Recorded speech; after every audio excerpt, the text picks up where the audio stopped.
Welcome back class 8th। हमने अभी तक जो देखा कन्वेंशनल सोर्सेज ऑफ एनर्जी के बारे में हमने पढ़ा। आज हम चैप्टर स्टार्ट करेंगे non conventional sources of energy. Non conventional sources कौन से होते हैं? वो सोर्सेज जो पुराने टाइम से यूज़ नहीं होते आ रहे हैं, जिनको अभी रिसेंट कुछ ईयर्स से यूज़ करना शुरू किया है। तो अब हम देखते हैं जो इंक्रीजिंग यूज़ है फॉसिल फ्यूल्स का is leading to its shortage. क्योंकि इतना ज़्यादा यूज़ हो रहा है फॉसिल फ्यूल्स का, तो वो शॉर्टेज की तरफ जा रहा है, ख़त्म होते जा रहे हैं।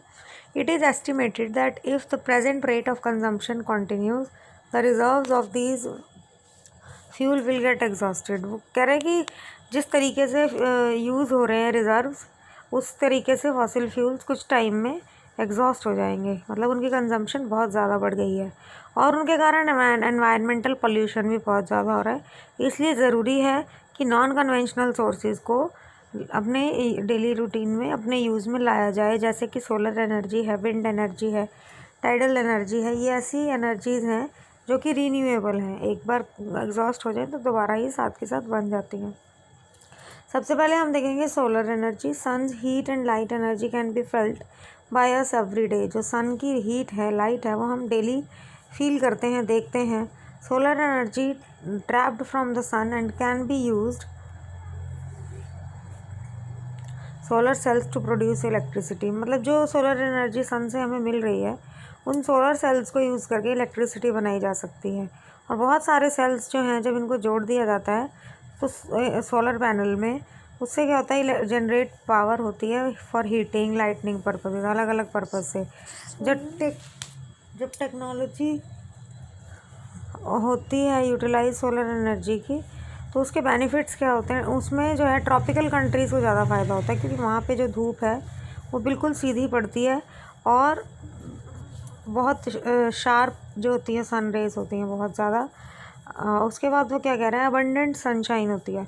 Solar energy can also be used for heaters, solar cooker, solar dryers. इन सब चीज़ों में भी सोलर एनर्जी का इस्तेमाल किया जा सकता है। ट्रैफिक लाइट्स, ट्रैफिक सिग्नल्स, उनके लिए भी सोलर एनर्जी का यूज़ किया जाता है। आगे आती है हमारी विंड एनर्जी। विंड एनर्जी भी इन एग्जॉस्टेबल सोर्स ऑफ एनर्जी है, मतलब कभी ख़त्म ना होने वाली, क्योंकि विंड कभी ख़त्म नहीं होती। और विंड मिल्स जो हैं वो यूज़ किए जाते हैं ग्रेन्स ग्राइंड करने के लिए, वाटर लिफ्टिंग के लिए, बहुत टाइम से, इमेमोरियल टाइम से।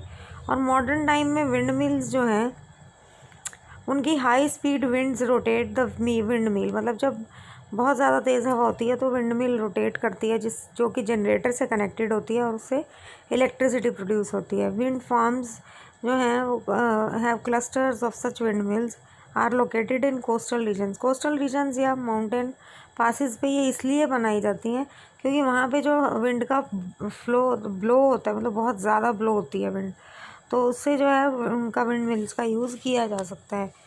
विंड फार्म्स जो हैं वो अलग अलग कंट्रीज़ में कहाँ कहाँ पाए जाते हैं? Netherlands, Germany, Denmark, UK, USA. आगे क्या कह रहा है वो? और स्पेन में भी। उसके बाद आता है nuclear power. Nuclear power is obtained from energy stored in the nuclei of atoms of naturally occurring radio active elements like uranium and thorium. वो कह रहे हैं कि जो न्यूक्लियर पावर है वो न्यूक्लियाई ऑफ एटम्स में जो एनर्जी स्टोर की हुई होती है उससे बनती है। वो कह रहा है कि जब ये फ्यूल्स न्यूक्लियर फिजन में जाते हैं, न्यूक्लियर रिएक्टर्स, और पावर एमिट करते हैं न्यूक्लियर रिएक्टर्स में, जब ये जाते हैं फिजन के लिए, फिजन मतलब ब्रेकअप होना, टूटने के लिए, तो उस टाइम जो एनर्जी रिलीज़ होती है वो न्यूक्लियर पावर होती है।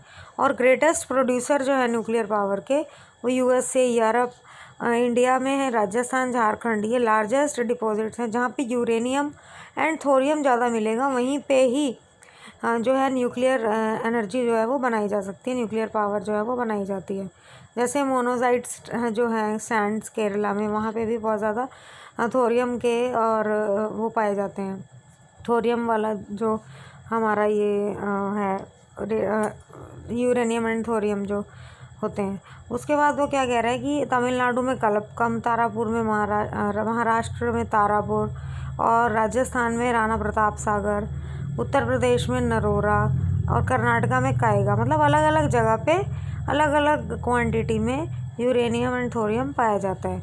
उसके बाद आती है जियोथर्मल एनर्जी। जियोथर्मल एनर्जी का मतलब है ऐसी एनर्जी जो अर्थ के अंदर हीट से प्रोड्यूस हो रही है। Heat energy obtained from earth is called geothermal energy.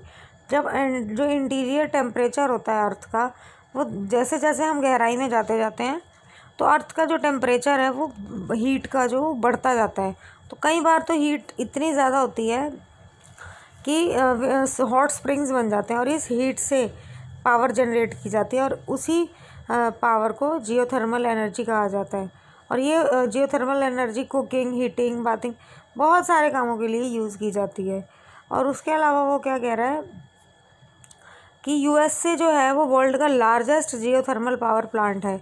उसके बाद New Zealand, Iceland, Philippines and Central America, यहाँ पर जियोथर्मल जो पावर है वो बहुत सारे हैं जो प्लांट्स हैं। और इंडिया में जियोथर्मल प्लांट्स मणिकरण में है, हिमाचल प्रदेश, और प्यूगा वैली लद्दाख में, वहाँ पर पाए जाते हैं ये जियोथर्मल वाले। उसके बाद क्या कह रहा है, टाइडल एनर्जी। टाइडल एनर्जी होती है जो टाइड से जनरेट हो, जो समुद्री लहरें होती हैं उनसे जो एनर्जी जनरेट होती है उसको टाइडल एनर्जी कहा जाता है। और बिल्डिंग कैसे होता है कि by building dams at narrow opening of the sea. समुद्र के बीचों बीच तो डैम बनाया नहीं जा सकता, लेकिन उसके जो ओपनिंग्स ऑफ सी होती है वहाँ पर डैम बना लिया जाता है। और हाई टाइड जो जब आती है तो उससे जो है इलेक्ट्रिसिटी प्रोड्यूस, टरबाइन जो है वो इंस्टॉल किया जाता है वहाँ पे। और हाई टाइड जब आती है तो उससे जो है इलेक्ट्रिसिटी प्रोड्यूस होती है। Russia, France, gulf of Kutch in India have huge tidal mill forms. उसके बाद लास्ट आता है हमारा एक बायोगैस। बायोगैस एनर्जी क्या है, जो ऑर्गेनिक वेस्ट है, डेड प्लांट, एनिमल मटेरियल और एनिमल डंग, किचन वेस्ट, ये सब जो है गैसियस फ्यूल में कन्वर्ट कर देते हैं बायोगैस, वो बायोगैस कहलाती है। ऑर्गेनिक वेस्ट जो है वो डिकम्पोज किया जाता है बैक्टीरिया के द्वारा। और बायोगैस डाइजेस्टर में उससे क्या होती है, पावर एमिट होती है। और ये मिक्सचर होती है मीथेन एंड कार्बन डाइऑक्साइड की, जो ये गैस रिलीज़ होती है। और बायोगैस एक एक्सीलेंट फ्यूल है cooking, lightning and produces huge amount of organic manure. हर साल उसमें से मतलब बहुत सारी जो मैन्योर है, ऑर्गेनिक जो खाद होती है वो उसमें से मिलती है। Energy is everywhere but we can see that harnessing this energy is both difficult and very costly. वो कह रहे हैं कि एनर्जी सब जगह अवेलेबल है, लेकिन क्वेश्चन ये है कि उसको ढूंढना और उसे इस्तेमाल में लाना दोनों ही बहुत मुश्किल काम है, कॉस्टली हैं। और हम में से each one of us can make a difference bye not wasting energy. मतलब अगर हम सब कोशिश करें तो हम अपनी जो एनर्जी है, हमारी पावर एनर्जी है, और चाहे वो कन्वेंशनल है चाहे वो नॉन कन्वेंशनल है, उनको हम कैसे बचा सकते हैं, अपने एफर्ट से बचा सकते हैं कि हम वेस्ट ना करें। Energy saved is energy generated. जितनी ज़्यादा एनर्जी सेव की जाएगी उतनी ज़्यादा वो यूज़ की जाएगी। Act now and make brighter energy future. कि अगर अब एक्ट करेंगे, मतलब अब अपनी हरकतों पे सुधार लाएंगे, तो उससे क्या होगा कि फ्यूचर जनरेशन के लिए हमारा फ्यूचर जो है वो ब्राइट हो जाएगा। और फ्यूचर जनरेशन के लिए हमारे पास पावर रिसोर्सेज और जो अदर रिसोर्सेज हैं वो अवेलेबल रहेंगे, जो कि हमारी फ्यूचर जनरेशन भी उनको यूज़ कर सकेंगी। So this was your chapter minerals and power resources.